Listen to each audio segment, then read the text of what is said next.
Oh boy, this is gonna be a fun chapter. Hailing from icy nation of the tundra, the deer folk of rain live in a rather privileged society, and an unusual one at that. For generations, the robust yet graceful animals have been revered and pampered by magical elf-like creatures called ice spirits. Now, ice spirits are extremely strange in the world of Phonum. Being the only sentient creature who walked on two legs, and no one really knows where they come from. But one thing everyone knows for certain is that they have an odd obsessive fascination with reindeer, and the deer folk are only too happy to indulge them. This is already off to a weird start. With their magic, the spirits provide the deer with more than just food and shelter. They've built them a quaint yet stately city with some of the more sophisticated, I can't read apparently, structures in Phonum, buildings far more than mere practical protection from the harsh elements of the tundra. Charmingly decorated with warm, folksy iconography. In fact, for the Phonum world traveler, the tundra's capital city of Rain is considered one of the most beautiful places to visit. And even more importantly, the food the spirits provide, golden oats, imbue the deer with their own magic, making them able to leap so high and far it seems they can fly, and give them the ability to control aspects of the wintry weather of their homeland. Why do I get the feeling Larson took part in that? The spirits treat the deer like pets without actually owning them. I'm taking that in so many wrong ways. And the deer treat the spirits like servants, except without actually ever bossing them around. It's a very extraordinary symbolic relationship, but it's a win-win. The spirits are happy and entitled, and the deer live a life of privilege and luxury. This is already going in 1,000 directions. Okay, Chapter 2, the Tundra Tournament. Snow falls lightly down onto the scalloped, shingled roofs of the city of Rain, capital of Tundra.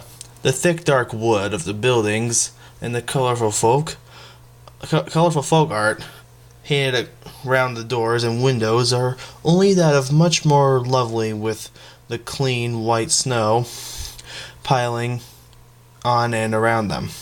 The cobblestone streets, trampled with the prints of dainty cloven hooves, add to the feeling that this is a land of fairy tales. Oh, yay. And here are some now. Well, not fairies, but ice spirits. Word that the world of Phonum needs a savior has reached the tundra, and these small mysterious creatures with large eyes and pointy ears are bringing forth their own chosen ones with all sorts of fanfare. And the chosen ones are kind of loving it.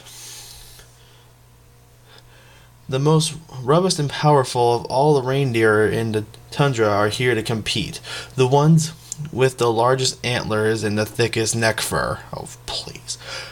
The sharpest hooves and the biggest egos.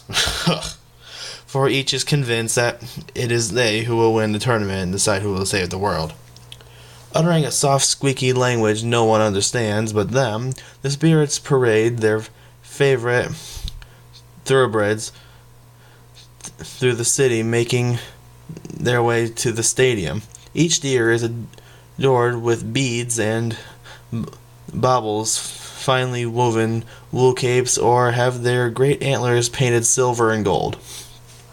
But one deer is the most flamboyant of them all. Accompanied by a legion of worshipful spirits, she arrives in a coach painted silver. The length of her emir Satan train, blue covered in icy jewels, falls not just behind her but over the back of the carriage, sweeping in the snow on the ground behind her. ostentatious, Velvet does not... Wait, okay. Velvet does not look as robust as the other competitors. She is lithe and delicate. Hardly the makings of a warrior, but there is one thing she clearly has more than her competitors, which it should be said they have in droves. And that is confidence. The competition begins, the first being feats of strength. First, the deer must see who can pull a sleigh filled with the most logs. The strongest of them pull nearly 60 logs, nearly 60 feet. When Velvet's turn comes up, she prances daintily to be harnessed. She pulls once against the harness. She experts primly. Too heavy. She insists a log is removed. No good. One by one, logs are removed until there's only one left. That'll do. Lifting her knees high, she prances proudly around the arena, pulling her almost empty cart. Her spirits jump in cheer. Her competitor's jaw drop with indignation. Okay, what? Like I said, more rarity than rarity herself. All the strength competitions go similarly. When they have to push a block of ice across a frozen pond, Velvet merely nudges it with her nose and takes a grand bow. When they all have enormous stone runes strapped on their backs and are sent to run across the field as fast as they can, Velvet takes quick, tiny baby steps and makes the judges wait half an hour for her to cross the line. Still, she finishes by smiling at her offended competitors, who can only wonder how someone could be so proud of failing so miserably. The next leg of competition begins. Hoof-to-hoof combat. Muscle-bound bucks throw each other to and fro with their massive antlers. Sturdy does tear at each other with their cloven hooves. Some of the deer have an extra advantage. They've learned a trick or two from their magical caretakers and can conjure up elements of the ice and snow to use against their opponents, flinging small icicles at them or freezing the ground to make their opponents slip. But as the competition rages on, it is clear that only the strongest of the deer will claim the title of keykeeper, and most bets are on a tall, intimidating chestnut buck. He is well known for being part of an elite team of 8 chosen by the elves for a mysterious yearly ritual where they pull a red sleigh through the sky for just one night in the deepest winter. It's weird, but it's an honor. The strongest of this team is Blitzen, also known as the Blitz. Ugh. I don't know if I'm liking this chapter. And now the Blitz is about to face his final opponent, and she is taking her sweet time, motionless except for an occasional ear or tail flick. Velvet stands as several elves puff her up her luxurious neck fluff, shine her antlers, and brush her coat to a saddeningly finish. Come on, this is a fight, not a beauty pageant. Blitz calls impatiently across the stage as an elf polishes his back hoof. You call that shine? He hisses at the spirit under his breath. As Blitz makes his way to the center of the stage, head and hooves high, smiling at his fans and jealous adversaries, Velvet still lingers. Her elves feed her from a large bucket filled with oats, but no ordinary oats. These glisten and sparkle like they were made of pure gold. And for just a moment, her antlers seem to as well. Blitz rolls his eyes as she prances and dances over to him at the center of the ring, blowing kisses to the completely silent spectators. He lets out a scoff of disrespect at the skinny doe, then steals his eyes, staring her down. She yawns. Then the bell. Blitz comes out swinging, tossing his antlers with his mighty neck. Velvet gracefully and easily dodges each one. Blitz continues his advanced kicking and bucking, but Velvet stays clear out of his way, putting on a show for the audience as she does. Is that all you do, princess? Run away? Blitz taunts. Bored, are you? How about this? Velvet's antlers suddenly gleam and glitter like crystallized ice. She lifts her front legs above her and pirouettes, spinning over and over with impressive speed.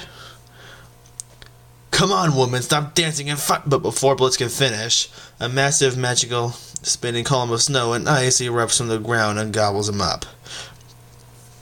The column pulls him back over to Velvet, who finishes her pirouette with a spectacular pose, one so fabulous it breaks the ice column, revealing Blitz a frozen statue.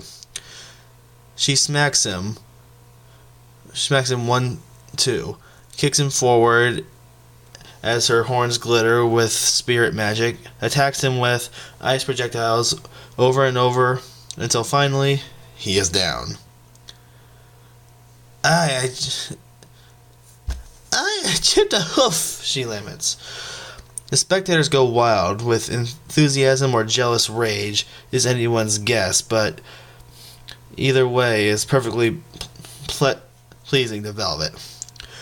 Her league of spirits rush over to her like a pit crew and start fussing over her hair and fur and hooves, only slightly worse for the wear.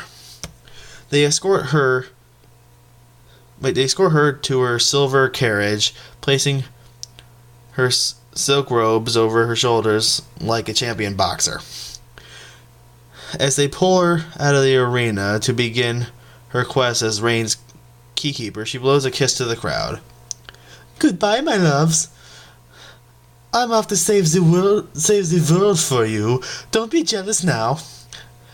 Try not to give the place up before I get back. I'm talking to you, Vixen. Bye. Ugh. Blitz finally regains consciousness. When his eyes regain their focus, all he sees is the back of her procession. His eyes follow her long train from the ground up to her head. She turns and looks back at him and winks. He's in love. Of course he is. Well, that's the end of chapter 2. I'm just gonna pretend I didn't read this chapter. You know what? No. I know what to say about this chapter.